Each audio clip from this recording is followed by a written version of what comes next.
I chose to do my project on the former House of Éva Weinmann, on Rakotsiotsa 57, and on her diary, which is also available.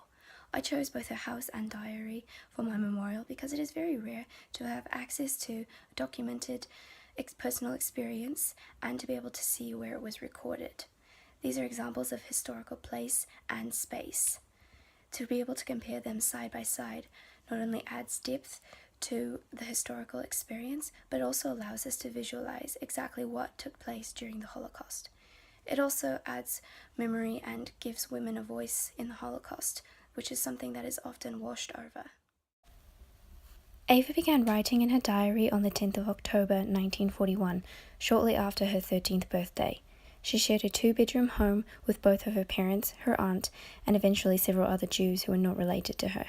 At first, her entries seem a bit trivial, but they are expected from her age. She talks about very normal things that happened to her in school, and they include her thoughts and interactions with her family, her friends, and boys. Her first entry that spoke about the war was written on September 5, 1942.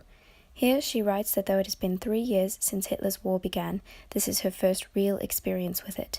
From that date on, the atrocities she begins to witness and experience grow more common and more violent. She starts writing about the bombing, the mistreatment of her friends and family, how certain friends are missing or dead. She wonders if she will ever see them again. She also writes about a member of the Arab Cross who lives near her, visiting a synagogue, going to Palestine, the rise of Salashi, her fears about where her father is, her fear when she was rounded up and of being shot, the elation at going home, having to lie about her age so she wouldn't be taken, and watching as her mum and brother were taken. In her entries, Éva appears to grow very confused by what is happening, why the events are happening, and how she is supposed to react. She focuses mainly on how she herself is feeling and does not include the thoughts of those around her, possibly because she did not know how to process the events herself. As time progresses, she writes with less and less emotion, which shows how numb she was becoming to the violence that was now undoubtedly a part of her everyday life, an experience shared by many other girls like Éva. Éva's diary represents the personal experience of one out of many young girls who lived during the Holocaust, and it can be used as a confirmation of the historical events that took place. It is a personal narrative of history, providing unique emotional connections to the events. Her personal interpretation cannot be replicated by anyone else, since no two interpretations can be exactly the same.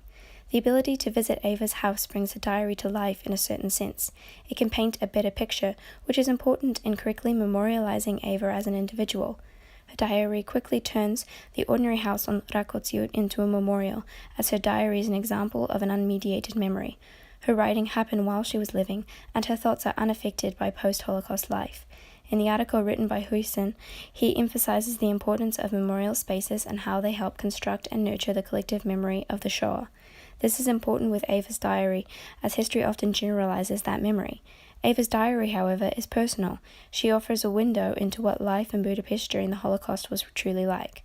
I agree with what Hussein wrote, and I believe that Éva Weinmann's diary and house do help construct her memory and the collective memory of others who suffered in the Holocaust.